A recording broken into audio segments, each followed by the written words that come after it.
tulemast JCI minikoolitusele ning täna on meil teemaks MTÜ ehk siis mida teada mittetulundusühistutest, ühingutest.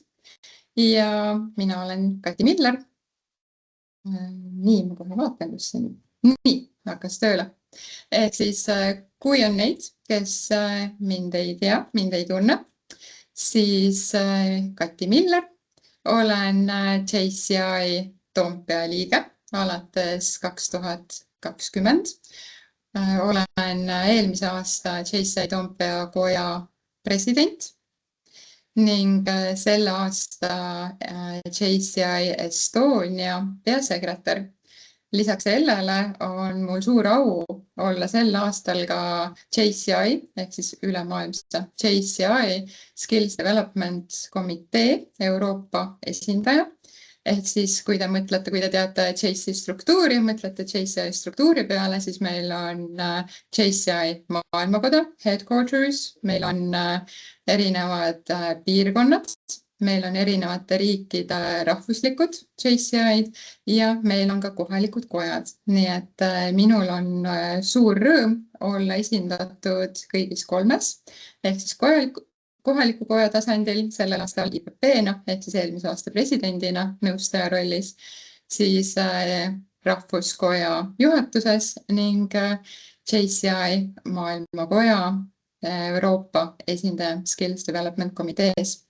Ja kui te mõtlete, et miks täna mina teile seda minikoolitust teen ja MTÜ-dest räägin, siis ametilt olen ma jurist. Ma olen nõustanud ettevõtteid juba ligi 15 aastat erinevatel teemadel. Minu peamine valdkond on äriühingud, ehk ma peamiselt nõustan igapäevaselt osaühinguid, nõustan nende juhatuse liikmeid, nõustan nende osanikke. Ehk siis ligi 15 aastat olen selle valdkonnaga seotud olnud. Tänasel päeval olen ma Head of Legal and Compliance ettevõttes Silva Hunt. Kes teavad JCI-st, siis Silva Hunt on tegelikult alguse saanud JCI-katest, ehk siis puhtalt JCI ettevõtte, tänu JCI Networkile ning täna olen mina Silva Hundis. Varasemalt olen ma seotud olnud erinevate ettevõtetega, nii õigusbüroodega, advokaadibüroodega kui ka krüptoettevõtetega. Ma olin 4 aastat krüptoettevõtte vastavuskontrolli juht, ehk siis compliance, ja vastutasin rahapesu ja terrorismi rahastamise tõkestamise eest. Ehk siis väga põnevad teemad.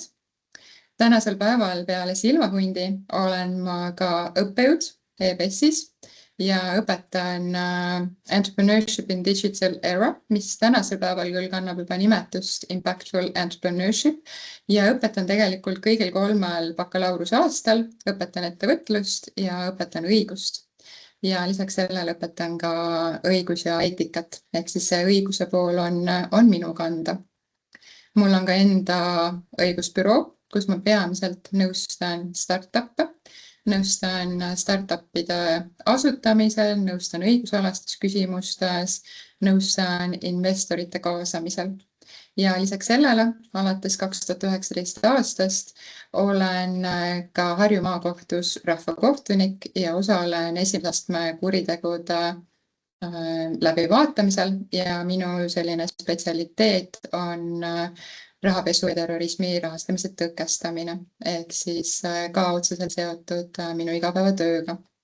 Ja kus ma olen seotud MTÜ-dega, siis tegelikult läbi mitmete aastate olen ma olnud seotud erinevate MTÜ-dega.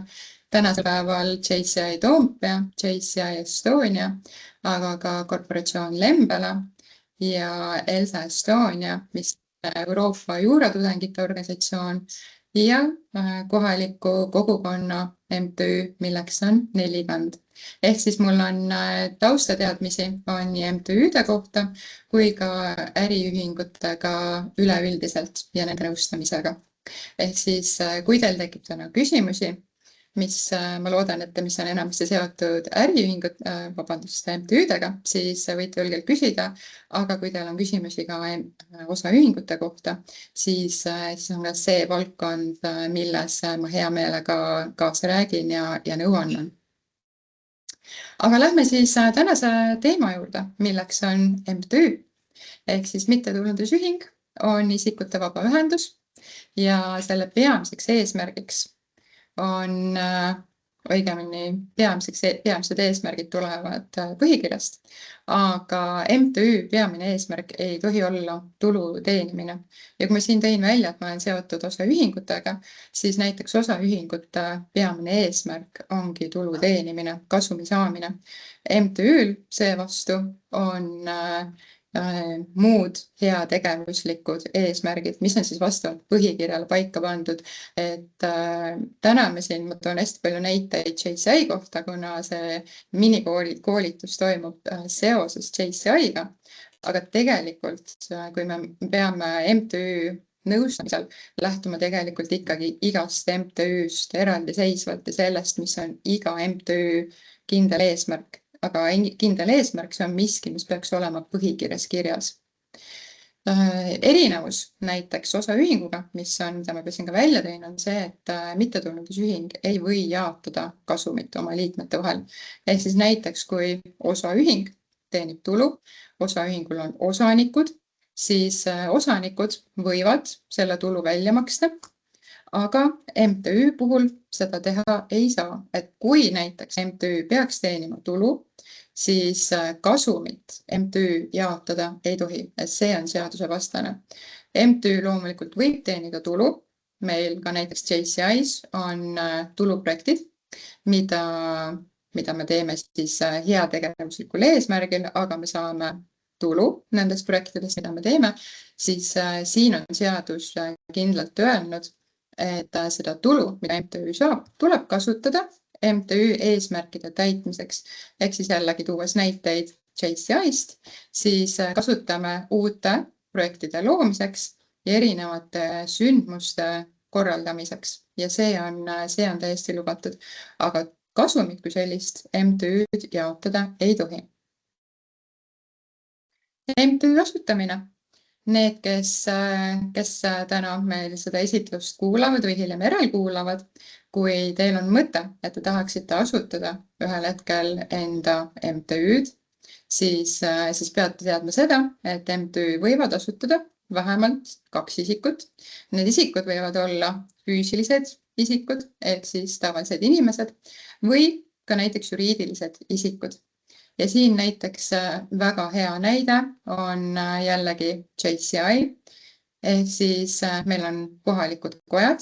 Kohalikud kojad koosnevad füüsilistest isikutest ning kohalikud kojad on kunagi asutanud JCI Estonia. Ehk siis JCI Estonia liikmeteks on ainult juriidilised isikud. Et seal füüsilised isikud ei ole liikmed. Ehk siis siin me räägime üldkoosolekul otsustamisest. Ma olen juba varasemalt välja toonud MTÜ põhikirja ja miks ma seda ka juba varem välja tõin, on see, et MTÜ põhikiri on tegelikult üks kõige olulisemaid dokumente MTÜ tegevuses. Ehk siis põhikiri on kõige olulisem dokument, mis toob välja, mis eesmärgil see MTÜ on loodud, kes on selle MTÜ liikmed, kus MTÜ on asutatud, kus tema juhtkond näiteks asub, mis on otsuste tegemise kord, kes otsuseid vastu võtab. Kõige kõrgem MTÜ organ on üldkoosolek ning üldkoosolekul võetakse vastu kõige olulisemaid otsuseid seoses MTÜ-ga. Ehk siis põhikiri peaks tegelikult ka välja tooma selle aspekti, et mis on need otsused, mida otsustatakse ainult üldkoosolekul ning mis on näiteks need otsused, mida võib vastu võtta MTÜ juhatus. Ehk siis MTÜ juhatus on organ, kes igapäevaselt juhib MTÜ tegevust, kes võtab vastu igapäeva otsuseid, kes maksab arveid, kes esitab arveid, kes võtab vastu liikmeks astumise avaldusi, kes sõlmib koostöölepinguid. See on miski, millega juhatus tegeleb igapäevaselt. Aga see on jällegi miski, mis võiks olla MTÜ põhikirjas kirjas, et mis on täpselt need ülesanded või tegevused, millega võib juhatus tegeleda ja mis on need, mis kuuluvad ainult näiteks üldkoosoleku pädevusse. Et mis on need ülesanded, mida ainult üldkoosolek, ehk siis kõik liikmed koos võivad ühiselt otsustada. Näiteks lisaks sellele, et mis on siis MTÜ peamine tegevus, mis on otsuste vastuvõtmise kord, peaks MTÜ põhikiri tooma ka välja, kui suur on näiteks MTÜ juhatus. Ehk siis need, kes igapäevaselt MTÜ tegevust juhivad. Kas ta on näiteks 1–3 liiget, kas ta on 1–5 liiget, et seal peaks olema arvuline piirang.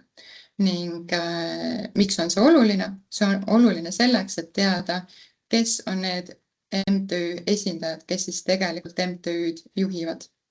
Et see jällegi oleneb täiesti MTÜ-st. See võib olla 2 liiget, see võib olla kuni 3 liiget, see võib olla kuni 5 liiget, aga ta võib olla ka suurem number. Ning see on maksimumnumber. Miks alati mina näiteks enda klientidele soovitan, et valige piirmäär 1–3, 1–5 näiteks, et ei ole kindel summa või kindel arv põhikirjas märgitud. Kui teil on põhikirjas näiteks märgitud, et juhatus koosneb 5 liikmest, siis teie juhatus, teie MTÜ juhatus peab olema 5 liiget. Aga kui on 1–5, siis juhatus võib jääda sinna vahemikku, kas ta on siis 1 liige või on 2 liiget või on 3 liiget. Ehk siis ta annab sellist natuke mänguruumi, et ei oleks vaja iga kord põhikirja muuta, kui näiteks ei tule terve juhatus kokku. Ning see on miski, mida me JCI-s tegelikult oleme väga tihti näinud, et ei pruugi saada vajaliku arvu inimesi kokku, kes oleksid juhatuses. Ehk siis seetõttu on hästi oluline, et põhikiri annaks ka sellist teatavat tegevusvabadust.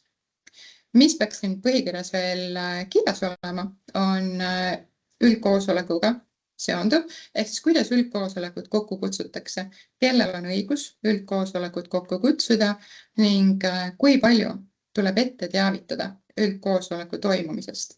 Seadus näeb ette, et see on 7 kalendripäeva ja nüüd jällegi oleneb, kuidas teie tahate enda põhikirjas seda märkida. Kas ta on seadusest tulenevalt 7 kalendripäeva või ta on näiteks pikem periood, ta on näiteks 14 kalendripäeva, et see jällegi oleneb MTÜ-st ja MTÜ tegevusest. Üks asi, mille peale mõelda, on kindlasti ka, mis saab siis, kui ettevõtme MTÜ tegevus peatub, et kui te ei soovi enam selle MTÜ tegevusega edasi minna. Ja see on miski, mida me tegelikult ka jällegi JCI-s oleme näinud, et on hetki, kus kodade tegevus on väiksem, kodadel ei ole nii palju liikmeid ning ühel hetkel tuleb vastu võtta otsus, et MTÜ tegevus lõpetada. Ehk siis põhikirjas tuleks tegelikult mõelda ka juba selle peale, et mis saab siis, kui MTÜ-l ei ole piisavalt liikmeid. Seadusest tulenevalt on MTÜ otsustusvõimeline, kui on vähemalt 2 liiget. Kui jääb alla selle, siis juba tulenevalt seadusest ei saa MTÜ toimida. Aga jällegi, see oleneb MTÜ põhikirjast ja seal võib olla ka kirjas see, et kui liikmete arv näiteks väheneb alla 10, et siis sellisel juhul tuleks kokku kutsuda üldkoosolek ning arutada, kas tuleks MTÜ tegevus peatada. Ehk siis jällegi miski, mille peale tuleks mõelda ning miski, mis peaks olema põhikirjas kirjas ja kõikidele MTÜ liikmetele arusaadav. MTÜ juhatus, ehk siis kes on need, kes igapäevaselt juhivad MTÜ tegevust. Need on need inimesed, kes on valitud üldkoosoleku poolt, kes on kandideerinud, nad on valituks osutunud ning MTÜ juhatus, kui me nüüd räägime päriselt juhatuse liikmetest, siis need on need inimesed, keda tuleb lisada äriregistrisse. Ehk siis kui te võtate MTÜ registrikaardi, siis on need inimesed näha kes esindavad, kellel on esindusõigus ettevõtte või siis MTÜ nimel otsuseid vastu võtta. Ning siin mõnes mõttes lähme jälle tagasi põhikirja juurde. Tuleb paika panna, kes esindab MTÜ-d, kas igal juhatuse liikmel on esindusõigus, ehk siis igal juhatuse liige, näiteks oletamata on 5 juhatuse liiget, kas iga MTÜ juhatuse liige võib esindada MTÜ-d absoluutselt kõikides küsimustes. Või on näiteks erisus ja põhikiri näiteks ütleb, et MTÜ juhatust saab esindada ainult 2 juhatuse liiget ühiselt või 3 juhatuse liiget ühiselt või näiteks juhatuse esimees ainuisikuliselt ja 2 juhatuse liiget koos. Aga see on jälle miski, mis on väga spetsiifiline igale MTÜ-le ning see on miski, mida tegelikult tuleks arutada üldkoosolekuga. Kuidas toimub teie MTÜ-s juhatuse tegevus? Kas iga juhatuse liige saab esindada? Mis tähendab seda, et iga juhatuse liige saab allkirjastada lepinguid, iga juhatuse liige saab tühistada lepinguid, ehk siis kas igal juhatuse liikmel on täielik õigus vastu võtta otsuseid ainuisikuliselt MTÜ nimel või on näiteks 2 või 3 inimest ühiselt. Ja see täiesti oleneb MTÜ-st. Tuues siin näiteid jälle JCI-st ja tuues näiteid ka minu enda kojast, JCI Toompest, siis meil on põhikirjas märgitud, et 2 juhatuse liiget ühiselt võivad esindada MTÜ-d. Ehk siis siin on jällegi selline 4 silma printsiip. Ehk siis vähemalt 2 juhatuse liiget on kursis, mis toimub, mis otsuseid tehakse ning mis suunas MTÜ liigub. Ning miks see on oluline? See on tegelikult oluline vastutuse vaatepunktist. Vastavalt seadusele juhatuse liikmed vastutavad MTÜ tegevuse eest. Ja siin on nüüd koht neile, kes sinna alustavad enda MTÜ-ga või neile, kellest saavad varsti juhatuse liikmed või kes hetkel on juhatuse liikmed. Et kas teie tegelikult teate, millised on teie õigused, millised on teie vastutused seoses MTÜ juhtimisega? Ehk siis ma loodan, et te kõik teate, kes te olete MTÜ-dega seotud ja kes te olete näiteks MTÜ juhatuses, et olles juhatuses, teie tegelikult vastutate MTÜ tegevuse eest. Seadusest tulenevalt on näiteks kohustus igal aastal esitada majandusaasta aruanne. Ehk siis, kui juhatus ei ole pidanud kinni või siis ei ole kinni pidanud reeglitest ja ei ole koostanud näiteks majandusaasta aruannet, siis vastavalt seadusele on võimalus, et nii MTÜ kui need juhatuse liikmed saavad tegelikult trahvi selle eest, et nad ei ole kinni pidanud seaduses toodud juhistest ning ei ole näiteks majandusaasta aruannet esitanud. Ehk siis siin on väike selline heads up kõikidele, kes tegelevad MTÜ-dega kui ka tavaliste osaühingutega, siis 30. juuni on see tähtaeg, millal peavad olema kõik majandusaasta aruanded esitatud. Ning kui juhtub, et näiteks majandusaasta aruanne ei ole esitatud õigeaegselt, ütleme nii, et minu kogemuse põhjal esimese kuu jooksul ilmselt ei juhtu midagi. Aga kui te venitate majandusaasta aruande esitamisega, siis suure tõenäosusega ühel hetkel äriregister teeb teile määruse ja võib määrata trahvi nii MTÜ-le kui juriidilisele isikule, aga ka juhatuse liikmetele ja igale juhatuse liikmele eraldi, et ei ole õigeaegselt esitanud majandusaasta aruannet, sest majandusaasta aruande ja üleüldse raamatupidamise kohustus on MTÜ ja ka osaühingu juhatusel, ehk siis juhatuse liikmed vastutavad isiklikult selle eest. Ma nüüd ei taha kedagi siin ära hirmutada, et tegelikult, kui me räägime juhatusest ja juhatuse vastutusest, siis üldjuhul lähtutakse sellest reeglist, et kui te olete käitunud heas usus, vastava hoolsuskohustusega oma parimate teadmiste juures, siis teile see vastutus ja kohustus näiteks trahvi tasuda üldjuhul ei laiene. Aga kui te olete midagi juhatuse liikmena teadlikult, tahtlikult valesti teinud ja näiteks seejuures MTÜ-le kahju põhjustanud, siis see on küll nüüd see koht, kus juhatuse liige võib vastutada kogu enda varaga. Aga jällegi, siin on see teadlikult tahtlikult aspekt, ehk siis kui teie olete täitnud juhatuse liikmena enda hoolsuskohustust, te olete käitunud parimate teadmistega ning te olete näiteks kaasanud kõigi juhatuse liikmeid, te olete kaasanud üldkoosolekut, siis sellisel juhul teie vastutus väheneb. Te olete teinud endast kõik oleneva, et teavitada näiteks üldkoosolekut ja MTÜ liikmeid erinevatest aspektidest, mis on MTÜ-ga seotud. Ehk siis jällegi kõik oleneb, alati ka siin vastutuse juures, see on tõesti case by case ja me peame analüüsima, et kes on mida teinud. Aga kui me räägime juhatusest, siis juhatus vastutab ühiselt. Kui meil on juhatuses 5 liiget, siis kõik 5 juhatuse liiget vastutavad selle MTÜ tegevuse eest. Ja sellisel juhul ei saa näiteks üks juhatuse liige öelda, et vabandust, aga ma ei teadnud, mida teine juhatuse liige teeb.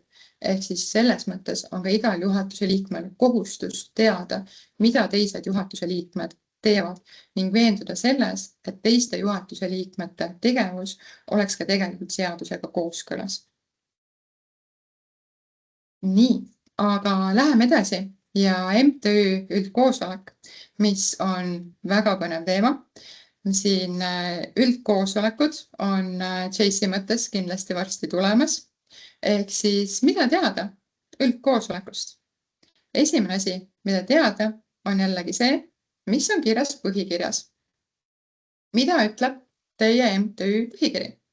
Kui näiteks on vaja üldkoosolek kokku kutsuda, siis mitu päeva tuleb ette teavitada üldkoosolekust. Kas see on 7 päeva, mis on vastavalt seadusele, või on näiteks teie MTÜ põhikirjas toodud erisus, et tuleb 15 päeva ette teavitada või tuleb 30 päeva ette teavitada ning sellisel juhul peame lähtuma põhikirjast. Peame vaatama seda, mis on põhikirjas kirjas. Kui teie MTÜ põhikiri ütleb, et tuleb ette teavitada 30 päeva, siis sellisel juhul tuleb saata üldkoosoleku kutse kõikidele liikmetele 30 päeva enne üldkoosoleku toimumist. Ehk siis üldkoosolek toimub 31. päeval. Ja see on miski, mida kindlasti meeles pidada.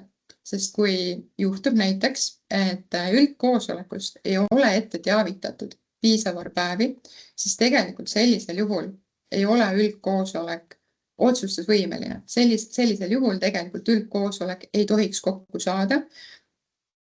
Välja arvatud juhul, kui kohal on kõik liikmed, kes ütlevad, et jah, juhtus selline lugu, et teavitus tuli vähem päevi ette, aga me arvestame seda ja kõik liikmed on selle poolt. Aga üldjuhul me siiski soovitaksin järgida seda, mis on teil põhikirjas kirjas. Ehk siis, kui teil on 15 päeva, kui teil on 7 päeva, kui teil on 30 päeva, siis palun teavitage ka see vastav arv päevi ette, et üldkoosolek oleks tegelikult otsustusvõimeline ning keegi ei saaks kunagi hiljem öelda, et üldkoosoleku otsus oli tühine, sest ei järgitud üldkoosoleku kokkukutsumise korda. Ning kui te saadate välja üldkoosoleku kutse, siis üldkoosoleku kutsega peaks tegelikult kaasas olema. Ma näen, Uku on küsimus. Ma võtan siis võib-olla kohe Uku küsimuse ja siis ma lähen teiste teemadega edasi. Nii et selles mõttes jah, küsige julgelt kohe vahele. Jah, Uku. Kas kõik on kõik või enamus, kes üldkoosolekus kohal on? Sellisel juhul on kõik liikmed peavad olema selle poolt. Okei. Ka volikirjaga on okei või? Ka volikiri on okei. Ja, täpselt. Et kui isik ei saa ise osaleda, siis ta võib teha alati volikirja kellegi teise nimele. See on täiesti aktsepteeritav. Aitäh.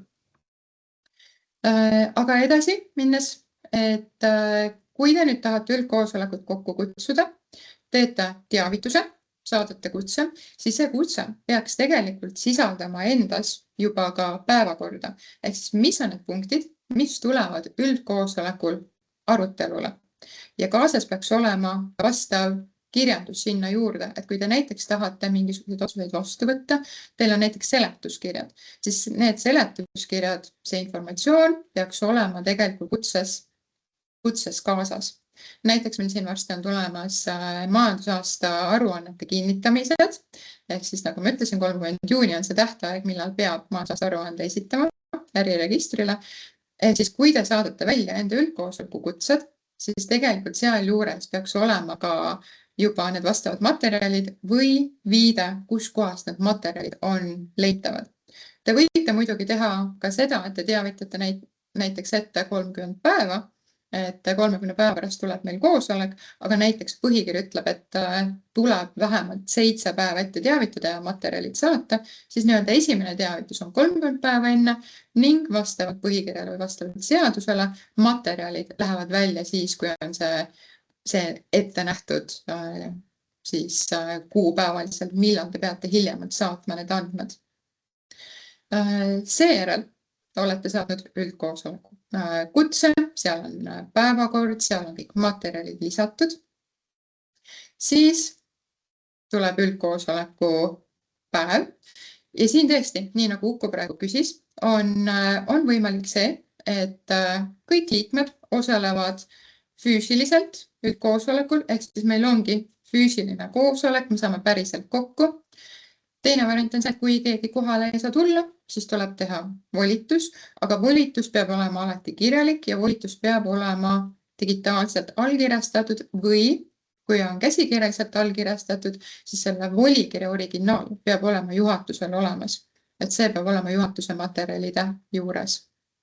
Lisaks sellele näeb uuendatud seadus ette, et üldkoosolekuid võib vastu võtta kirjalikult, koosolekut kokku kutsumata, ehk siis see on miski, mida ma tegelikult väga soovitaksin ka kasutada.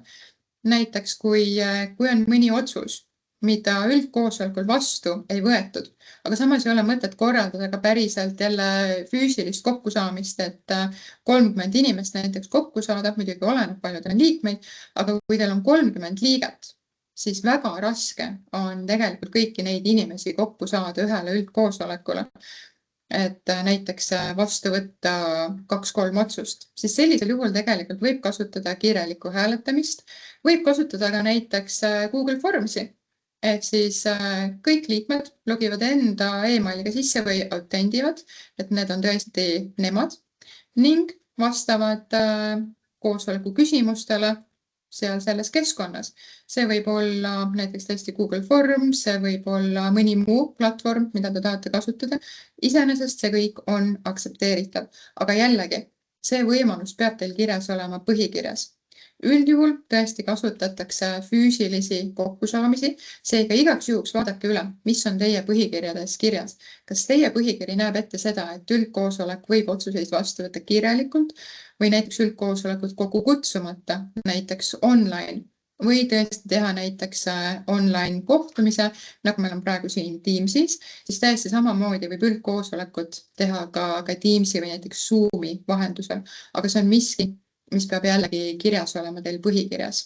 Et igaks juhuks, kui teil on üldkoosolek tulemas ja te ei taha seda teha füüsiliselt, siis vaadake, mis teil põhikirjas kirjas on, et kas see võimalus, mida te tahate teha, kas on päriselt ka olemas.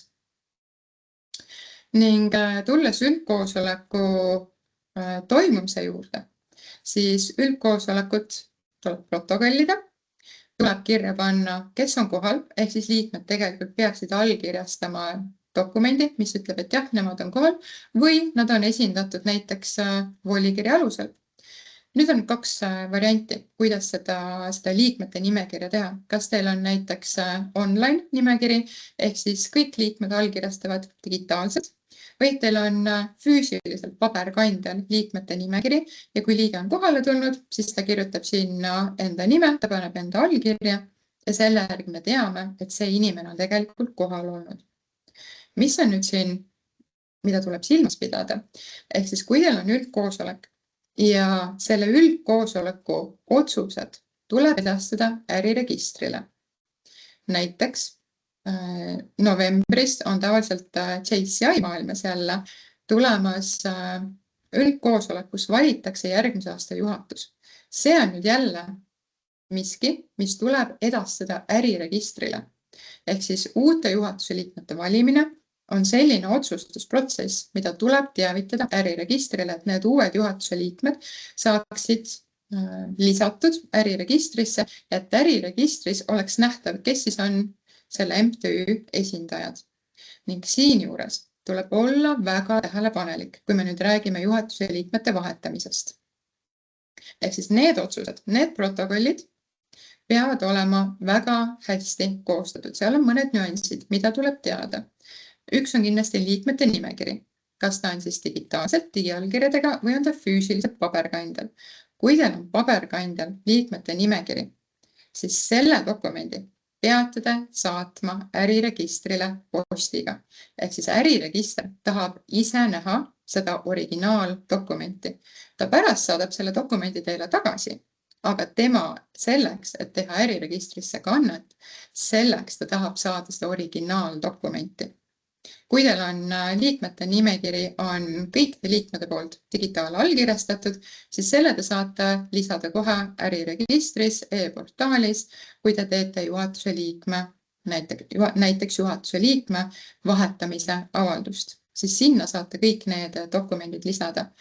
Ning jällegi näide, kui meil ongi juhatuse liikme vahetus, mis dokumendid te peate siis esitama. Üks on liikmete nimekiri, et näidata, et päriselt üldkoosolek oli otsustusvõimeline, et oli kohal piisav arv liikmeid, kas siis füüsiliselt või koos volikirjadega, et üldkoosolek oli päriselt otsustusvõimeline. Ehk siis liikmete nimekiri peab olema lisatud ning teine dokument on üldkoosoleku protokoll või otsus. Mina ise olen eelistanud edastada äriregistrile ainult otsus. Sest jällegi tuues näite JCI-st, siis üldkoosolekul võidakse arutada ka hästi palju muid teemasid, mida ei ole vaja näiteks äriregistrile edastada või mis informatsioon ei ole tegelikult äriregistrile vajalik. Siis sellisel juhul esimene dokument on see, et üldkoosolek protokollitakse, pannakse kirja kõik need aspektid, mida üldkoosolekul räägitakse ning pärast seda üldkoosoleku juhataja ja protokollija koostavad eraldi dokumendi, milleks on üldkoosoleku otsus ning selles dokumendis tuuakse välja need kõige olulisemad aspektid. Tuuakse välja, mis oli see küsimus, mille üle otsustati, tuuakse välja hääletustulemus. Ning siin on hästi oluline, mida tuleb meeles pidada, on see, et kui näiteks ei ole olnud 100% kõik poolt, et keegi on näiteks juhatuse liikme valimisele vastu, siis see tuleb tegelikult eraldi välja tuua. Poolt hääled, kes olid poolt nimeliselt, siis tuleb välja tuua need, kes olid vastu, need, kes olid näiteks erapooletud ning need, kes tõid näiteks välja eraldi kommentaare, et nad ütlevadki, et palun nüüd see protokollid või palun see kindlasti sinna otsusesse juurde lisada, et nemad olid millegile vastu, et nad ei olnud nõus selle otsusega. Maris, sul on küsimus? Ja ma vahendan tegelikult küsimust, mis chati tuli. Ehk, et kas kirjaliku koosoleku nimekirjana on arvestatav ka meilivastuste koopia koos meiliaadressite ja vastustega, kui toimus näiteks ühe küsimuse hääletamine? Iseenesest jah, seda võib arvesse võtta, kui see on põhikirjas lubatud. Eks see läheb nüüd sinna kirjaliku hääletamise alla, et kui näiteks ongi öeldud, et meil toimub üldkoosolek või õigemini üldkoosolekut kokku ei kutsuta, vaid on kirjalik hääletus, et seal tekstis vist kutses hääletamiseks, seal peab kirjas olema, et palun vastake meili teel, vastake hiljemalt selleks kuupäevaks, vastake nendele küsimustele. Kui see on niimoodi sõnaselgelt välja toodud, siis sellisel juhul on aktsepteeritav. Ning siin, see on tegelikult väga hea küsimus. See on just, käib selle üldkoosolekute mitte kokkukutsumise kohta või kirjaliku hääletuse kohta, et kui on kirjalik hääletus ja näiteks liige ei vasta mitte midagi, siis sellisel juhul tegelikult loetakse selle liikme hääl negatiivseks, ehk siis mitte vastamisega automaatselt on tema vastus ei. Ehk siis see on miski, mis on väga oluline kirjaliku hääletuse puhul, et kui lihtsalt inimesed, MTÜ liikmed ei vasta, siis see loetakse vastuhääleks, mis tähendab seda, et kui nende inimeste arv, kes ei vasta sellisele kirjale, on suurem kui poolthääled, siis tegelikult see otsus ei ole vastu võetud. Ehk siis see on miski, mida tuleb väga selgelt liikmetele kommunikeerida. Kui teil on kirjalik hääletus, siis palun vastake. Kui te ei vasta, siis sellisel juhul loeme automaatselt teie hääle eitavaks, et te olete vastu sellele otsusele. Et see on väga oluline nüanss, mida tuleb teada. Ja kui me räägime nüüd, ongi täpselt kas see kirjalikust hääletusest või üldkoosolekul hääletusest, siis siin me peame tegelikult tegemagi selle vahe, et kui meil on kirjalik hääletus, siis lähevad kõik liikmed lähevad arvesse. Kui nad mitte midagi ei vasta, siis nende vastus on eitav. Kui me räägime nüüd füüsilisest koosolekust, ehk siis inimesed tulevad kokku, oleneb jällegi nüüd põhikirjast. Peate vaatama, mis teie põhikiri ütleb. Üldjuhul peab olema kohal vähemalt 51% liikmetest selleks, et üldkoosolek saaks üldse otsuseid vastu võtta. See on nüüd sellisel juhul, kui meil toimub üldkoosolek füüsiliselt. Ehk siis iga kord, kui teil on üldkoosolek, te peate olema veendunud, et vähemalt 51% liikmetest on kohal või nad on esitanud volikirja. Aga jällegi ma ütlen, et üldjuhul 51%, see tegelikult oleneb, mis on teie põhikirjas. Võib olla ka see, et peab olema kohal vähemalt 75% liikmetest. Ainuüksi selleks, et üldkoosolek oleks otsustusvõimeline, et üldkoosolek saaks otsuseid vastu võtta. Ning siis on eraldi punkt, mida tuleb jällegi vaadata teie põhikirjast, mida teie põhikirjas on sätestatud.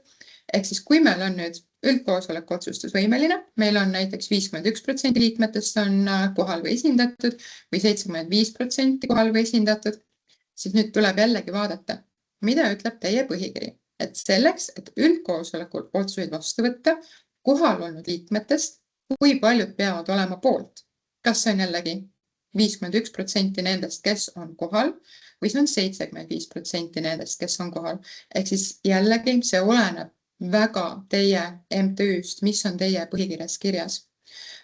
Nii palju, kui mina olen näiteks JCI siseselt näinud põhikirju, siis üldjuhul on 51%, et vähemalt üle poole on poolt. Siin on muidugi jällegi üks erand. Erand on see, et kui näiteks otsustatakse MTÜ lõpetamine, MTÜ läheb likvideerimisele, siis üldjuhul peab olema 75% kohal olnud liikmetest poolt selleks, et MTÜ-d likvideerida. Või näiteks ka põhikirja muutmisel. See on nüüd jällegi Toompea põhiselt. Minu teada Toompea põhikirjas on kirjas see, et kui me tahame põhikirja muuta, siis peab kohal olema vähemalt 75%. Kohal olnutest 75% peab olema nõus põhikirja muutmisega. Ehk siis see on jällegi miski, mida tuleb iga MTÜ spetsiifiliselt vaadata. Ja siit nüüd jällegi oleneb, kas meil on need vajalikud liikmed koos, kas need liikmed, kes kohal on, kas piisav protsent nendest liikmetest on poolt. Kui näiteks piisav liikmeid ei ole kohal, siis üldkoosolek ei ole otsustusvõimeline, mis tähendab, et sel korral üldkoosolek ei saa otsuseid vastu võtta, siis tuleb kokku kutsuda uus üldkoosolek. Oleneb jällegi, mis on teil põhikirjas kirjas, kui mitu päeva enne tuleb ette teavitada üldkoosoleku toimumisest. Seadus näeb ette 7 päeva, aga võib olla, et teie MTÜ põhikiri näeb midagi muud ette, mõnda pikemat perioodi. Ehk siis jällegi tuleb vaadata seda, mis on teil põhikirjas kirjas. Ja kui üldkoosolek näiteks on otsustusvõimeline, aga seal on otsused, millega liikmed nõus ei ole, vähemalt 51% nõus ei ole, siis sellisel juhul selline otsus ei ole vastu võetud. Ning sellisel juhul tuleb ilmselt teha muudatusi, tuleb teha parandusettepanekuid ning sellisel juhul tuleb jällegi uus üldkoosolek kokku kutsuda. Siin on üks väga oluline aspekt juures. Ehk siis, kui näiteks on kohal 75% liikmetest, oleneb, mis teil põhikirjas kirjas on, või on 51%, siis üldkoosolek võib päevakorda teha täiendusi. Üldkoosolek võib omalt poolt teha ettepanekuid, mida nemad tahaksid üldkoosolekul arutada seal koha peal. Ja sellisel juhul, kui kõik need, kes on koha peal ja on piisav arv hääli koos, siis sellisel juhul võib teha päevakorda muudatusi, võib uue teema päevakorda lisada ja võib selle teema siis ka näiteks arutelusse võtta ja otsustada selle küsimuse üle, mis üldkoosolek on esitanud. Näiteks tuues siin jälle näite Toompeast, siis näiteks eelmisel aastal, kui minu presidendi aastal, mina tahtsin teha muudatusi, näiteks liikmemaksu suuruses, siis minul oli ettepanek, millega mina läksin üldkoosoleku ette ja palusin neil otsustada. Üldkoosolek ei nõustunud minu ettepanekuga ning üldkoosolek sealsamas tegi tegelikult enda ettepaneku, mida nemad ühiselt siis üldkoosolekule esitasid. Tol korral me otsust vastu ei võtnud, sest me leidsime, et üldkoosolek võis selle teema päevakorda lisada, võis teha enda ettepaneku, aga kuna väga paljud liikmed kohal ei olnud, olid küll volikirjadega esindatud, aga me leidsime, et sellisel juhul oleks mõistlik teha ikkagi korduskoosolek ja korduskoosoleku näiteks me tegime kirjalikult. Ehk siis kirjalikult esitasime kõik dokumentatsiooni, meie ettepanekud ning hääletus leidis aset kirjalikult. Ehk siis see on jällegi midagi, mida te võite ka teie kasutada, et see, et üldkoosolekul jääb mõni otsus tegemata, see ei ole üldse halb asi. See tähendab lihtsalt seda, et üldkoosolek, selle MTÜ liikmed tahavad rohkem informatsiooni saada. Ning see on tegelikult väga hea. See on väga hea ka juhatusele vastutuse aspektist, sest kui teie olete esitanud enda arvamused, üldkoosolek tahab täiendavat informatsiooni, siis üldkoosolek tegelikult on ju teadlik, mida teie teha tahate. Ta on teinud enda ettepanekut, tahtnud võib-olla täiendavat informatsiooni saada. Ehk siis siin on see üldkoosoleku üks funktsioon on ka järelevalve teostamine. Ehk siis sellega, kui üldkoosolek on tegelikult kõige kursis, üldkoosolek teab, mida juhatus teeb, esindab täiendavaid küsimusi. Ühel hetkel üldkoosolek kas siis nõustub ja võtab otsuse vastu ja kiidab heaks teie sammud, siis tegelikult sellega on üldkoosolek teilt ka vastutuse ära võtnud.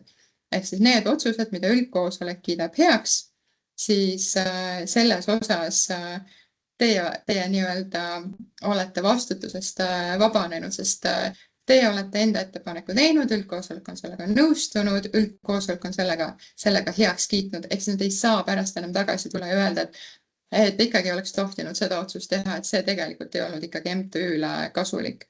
Ehk siis kui üldkoosolek on otsuse heaks kiitnud, siis sellega tegelikult väheneb ka teie vastutus, et me ei saa pärast tagasi tulla ja öelda, et tegelikult te tegite kõike valesti ja tegelikult see ei olnud üldse see, mida meie tahtsime, et te teeksite.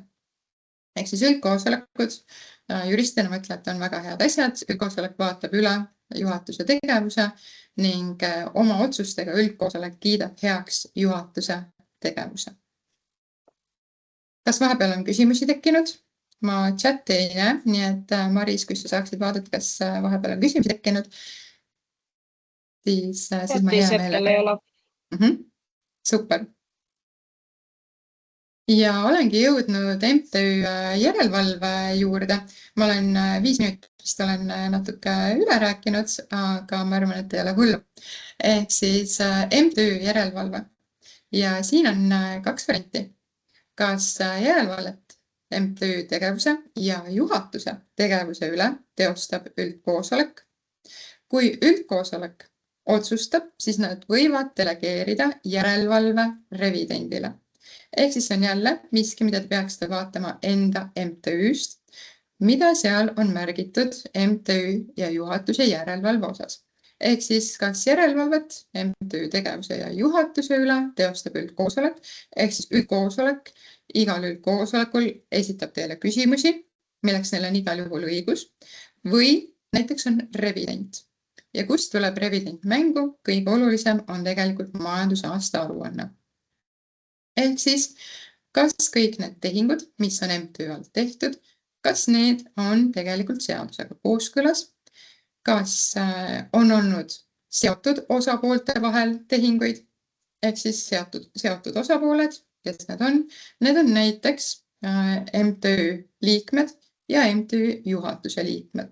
Ehk siis revident peaks üle vaatama, kas on mingisuguseid tehinguid, mida MTÜ kui juriidiline isik on teinud enda juhatuse liikmetega või juhatuse liikme firmadega või lähisugulastega või kas on tehinguid, mida MTÜ on teinud liikmetega. Midagi, mis on tavapärasemast suuremad tehingud näiteks, millel ei ole konkreetset selgitust. Eks kust siit see olulisus tuleb, on see, et vältida seda, et MTÜ vahendeid kasutatakse mitte MTÜ-ga seotud tegevuste tegemisel. Kui me räägime MTÜ-st, MTÜ tegevus peab olema kooskõlas põhikirjaga, ehk siis näiteks JCI puhul ettevõtluse, noorte arendamine, seminaride, koolituste korraldamine. Et kui on tehtud mingeid tehinguid, mis ei lähe sellega kooskõlla, siis see on miski, millele revident peaks tegelikult tähelepanu püüdma ja uurima, et okei, mis see tehing nüüd seal oli, et miks MTÜ tegi tehinguid näiteks enda juhatuse liikmega, eriti kui näiteks MTÜ on maksnud enda juhatuse liikmele või juhatuse liikmega seotud äriühingule mingisuguseid teenustasusid, mille eest seda on makstud. Et jällegi vältida seda, et MTÜ-st viiakse raha välja ja just seotud osapooltele.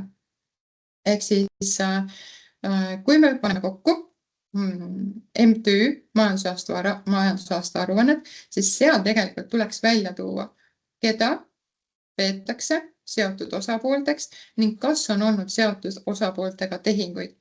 Selles mõttes tehingud seotud osapooltega, see on okei, neid võib täiesti teha, aga seal peab olema selgitus järgi, et miks just neid tehinguid tehti ning mis see summa oli, kas see summa vastas tegelikult turutingimustele. Et kas see summa oli näiteks väiksem kui kolmas ettevõte seda teenust pakuks või kas see summa oli suurem kui kolmas ettevõte seda teenust pakuks. Ehk siis seotud osapooltega tehingud peaksid alati olema turuhinnas, ehk siis mõistlikud tehingud, et ei oleks liiga odav, et ei oleks ka liiga kallis, et jällegi MTÜ-s seda raha välja viia. See on nüüd miski, mis maksuametile võiks huvi pakkuda, et miks näiteks tehti kallimaid tehinguid või turuhinnast kõrgema hinnaga tehinguid. Ja see on miski, mis tegelikult pakub huvi ka kindlasti üldkoosolekule, kui selline olukord peaks tekkima. Et MTÜ-st ei tohi raha välja viia ilma põhjenduseta, eriti kui tegemist on seotud osapooltega. Ja eraldi on, ma olen välja toonud raamatupidamise. Juba eelnevalt mainisin, siis juhatuse ülesanne on veenduda, et MTÜ peab raamatupidamist. Juhatuse liikmed ei pea olema ise raamatupidajad. Me ei pea ise teadma raamatupidamisest. Sellisel juhul meie kohustus on palgata inimene, kes on raamatupidamises spetsialist ja kes tegelikult teab sellest valdkonnast ja oskab raamatupidamis eeskirjade järgi raamatupidamist pidada, et siin ei tekiks näiteks maksustamise aspekte. Et ei tekiks varjatud kasumi väljaviimist näiteks MTÜ-st, et kõik tehingud, mida MTÜ teeb, on tegelikult kooskõlas seadusega. Ning siin tuleb siis jälle appi kas siis üldkoosolek või revident, kes teostavad järelevalvet, et näiteks see eelarve, mis on aasta alguses paika pandud, et juhatus on sellest kinni pidanud. Kui juhatus näiteks ei ole eelarvest kinni pidanud, siis siin tuleks selgitada, et mis läks eelarvest välja, mis oli teisiti ja siin on jällegi vaja üldkoosoleku otsust, et üldkoosolek kinnitab, et jah, see oli aktsepteeritav, et eelarve läks näiteks teistsuguseks võrreldes sellega, mis tegelikult algselt oli planeeritud ja et üldkoosolek kiidab heaks kõik need tehingud, mida juhatus on teinud. Ja et revident, kui MTÜ-l on revident, et revident on näinud kõike seda infot, on vaadanud üle kõik arved, oleneb nüüd jällegi MTÜ suurusest. Kui meil on tegemist väga väikse MTÜ-ga, siis suure tõenäosusega revident jõuab kõik arved üle vaadata ja kontrollida, et need tegelikult on seaduse kooskõlas Seda enam kui näiteks JCI-s me kasutame ka boonuskontosid, et näiteks boonuskontode kasutamine on õigustatud ja vastavalt boonuskontode eeskirjale. Et sellisel juhul revident kinnitab, et kõik on tehtud korrektselt, majandusaasta aruanne vastab seadusele, vastab raamatupidamistavadele, vastab näiteks eelarvele. Kui ei vasta, siis tuleb lihtsalt selgitada, et kas see on tegelikult täiesti aktsepteeritav, et see eelarve, mis aasta alguses kinnitatakse, et aasta lõpuks see on muutunud. Sest on täiesti arusaadav, mõned projektid jäävad ära, mõned projektid võib-olla aasta jooksul tulevad juurde ning selleks ongi oluline, et aasta lõpus või siis aasta alguses üldkoosolek kiidab heaks kõik need tehingud, mida juhatus on teinud. Nii, ja ma vaatan, lõpetamine ka. Viimane teema, millest ma täna teiega tahan rääkida, ongi MTÜ lõpetamine, tegevuse lõpetamine, kui juhtub näiteks, et liikmete arv on väiksem kui 2 või võib olla ka täiesti vabatahtlik MTÜ tegevuse lõpetamine, kui liikmed otsustavad, et nad ei soovi enam selle MTÜ-ga jätkata ja soovivad MTÜ tegevuse lõpetada. Ehk siis meil ongi, kas meil on vabatahtlik likvideerimine üldkoosoleku otsusega või meil on näiteks kohustuslik likvideerimine, kui liikmete arv on väiksem kui näiteks põhikirjas või seaduses märgitud. Üks oluline aspekt siin juures on tegelikult ka äriregister. Äriregister võib tegelikult juriidilise isiku registrist kustutada, kui majandusaasta aruanne on esitamata. Äriregister tihtipeale ta annab tähtaja. See tähtaeg minu kogemuse järgi ta võib olla 3 kuud, ta võib olla 6 kuud, ta võib olla ka pikem. Aga äriregister tavaliselt annab tähtaja. Palun esitage nüüd selle perioodi jooksul teie äriühingu majandusaasta aruande. Kui te ei ole esitanud tähtaegselt, siis äriregistril on õigus automaatselt kustutada. Ja ütlen teile kindlasti ka seda, et äriühingu või juriidilise isiku taastamine on küllaltki keerukas protsess, et ma pigem soovitaksin seda osa vältida, et kui te jääte näiteks hiljaks majandusaasta aruande esitamisega, võib juhtuda. Täiesti võib juhtuda, võivad olla täiesti adekvaatsed põhjused, miks ei ole saanud näiteks 30. juuniks majandusaasta aruannet vastu võtta. Siis pigem teavitage äriregistrit, öelge neile, et kahjuks ei ole saanud majandusaasta aruannet kinnitada, meil on vaja üldkoosoleku otsust selleks, üldkoosoleku otsus toimub sellel X kuupäeval. Aga ma pigem soovitaksin teavitada äriregistrit, et ei toimuks seda, et äriregister kustutab juriidilise isiku registrist ära sellepärast, et majandusaasta aruanne on jäänud esitamata. Enda kogemuse põhjal võin öelda ka seda, et mul üks klient kustutati ära sellepärast, et ta unustas allkirjastada digitaalselt majandusaasta aruande äriregistris. Ja see õigemini tegelikult isegi allkirjastas, aga ta unustas vajutada edasta või esita äriregistrile. Ehk siis see on selline väga õnnetu juhus, et aruanne on valmis, isegi allkirjastatud, aga see viimane klikk jääb äriregistris tegemata. Et kindlasti veenduge, et kui te olete allkirjastanud, siis päriselt ka edastate majandusaasta aruande äriregistrile. Et sellest hetkest, kui ta on äriregistrile edastatud, siis on kõik okei.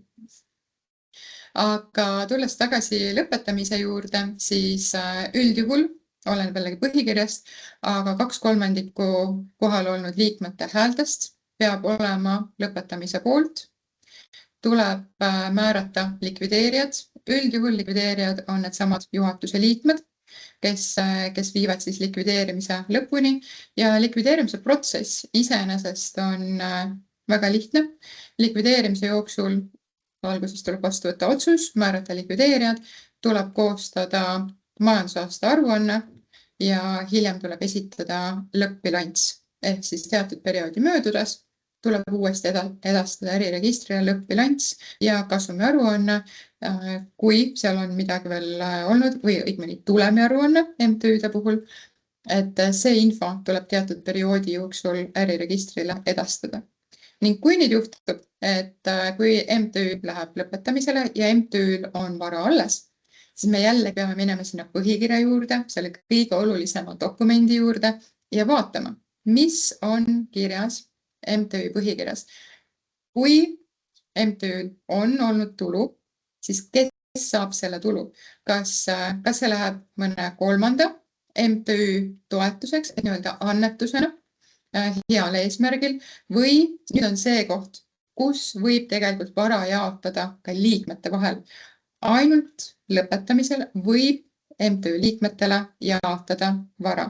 Teistel juhtudel see ei ole aktsepteeritav, aga kui MTÜ läheb lõpetamisele, siis sellisel juhul tohib ka MTÜ vara jagada liikmete vahel. Aga jällegi oleneb, mis on teie põhikirjas kirjas.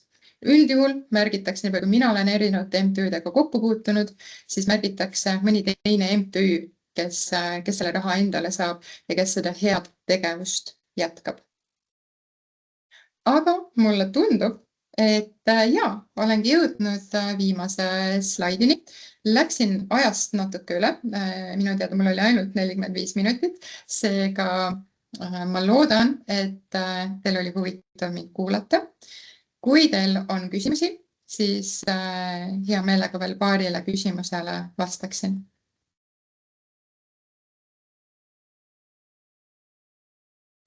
Kui teil, Uku?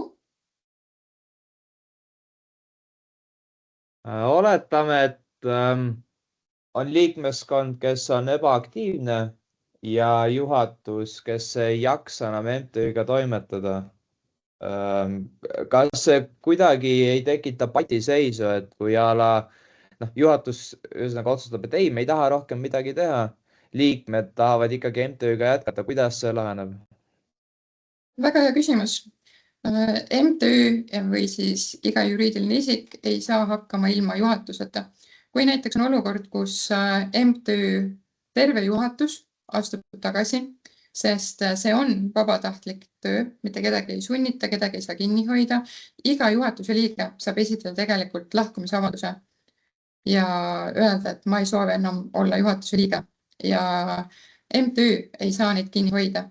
Kui nüüd juhtub, et absoluutselt kõik juhatuse liikmed astuvad tagasi, siis üldkoosolek tuleb kokku kutsuda üldkoosoleku otsus, õigemini üldkoosolek tuleb kokku kutsuda ja siin siis kutsuvad kokku liikmed. Aga sellisel juhul tuleb korraldada erakorraline üldkoosolek ning tuleb valida uus juhatus või vähemalt üks inimene, kes esindab seda MTÜ-d, sest MTÜ ei saa toimida ilma juhatuseta. Et peab olema vähemalt üks inimene, kes jääb registrisse esindajana.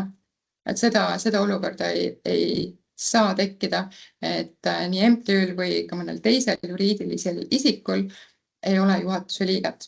Kui kõik astuvad tagasi, üldkoosoleku kohustus on määrata uus juhatuse liige, vähemalt üks. Ja siis jällegi oleneb, kas MTÜ tahab tegevust jätkata. See on kindlasti, või see oleks kindlasti koht, kus üldkoosolek peaks otsustama, et mis on need edasised sammud. Kas tõesti näiteks lõpetada MTÜ tegevus, minna likvideerimisele, mis ma ütleks on viimane samm, või siis valida üks juhatuse liige, kes nii-öelda lihtsalt äriregistris on esindajana kirjas, et see MTÜ jääks registrisse toimima. See, kas MTÜ päriselt hakkab mingisugust tegevust tegema, see on juba siis teine küsimus ja see siis oleneb, kas on aktiivseid liikmeid, kes päriselt tahavad midagi seal MTÜ-s teha. Võib olla ka see, et mingi periood MTÜ tegevus jääb seisma, et mitte midagi ei toimu. Et siis sellisel juhul peab olema vähemalt üks inimene, kes on registrisse juhatuse liikmena märgitud.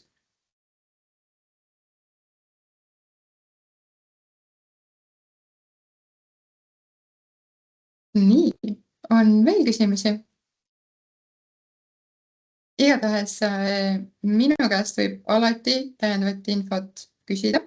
Need, kes siin on seisikad ja kes on juhatuses ja kes hakkavad näiteks varsti üldkoosolekut kokku kutsuma või kes mõtlevad juba sammukese edasi ja mõtlevad aasta lõpu peale, siis võite kindlasti minuga ühendust võtta ja uurida, mis see protsess täpsemalt on ja kuidas neid otsuseid teha. Ja ma hea meelega aitan nende otsuste ülevaatamisel, et kas kõik on nii, nagu peab. sest kui näiteks üldkoosoleku otsuses on midagi, mis on puudu, siis äriregister näiteks seda kannet ei tee, äriregister teeb määruse, ütleb, et teil on X periood, palun parandage nüüd see otsus ära ja esitage korrektsed dokumendid. Aga see, mida äriregister küsib, see võib olla täiesti erinev. Et pigem soovitaksin ühendust võtta kellegagi, kes on nende teemadega varem kokku puutunud. Nii et pakun ennast välja, võib alati minuga ühendust võtta ja küsida, kuidas ja mida tuleks teha. Aga minu poolt suured tänud teile, aitäh kuulamast, aitäh neile, kes täna siin olid ja aitäh küsimuste eest ja kohtumiseni, näeme peagi jälle.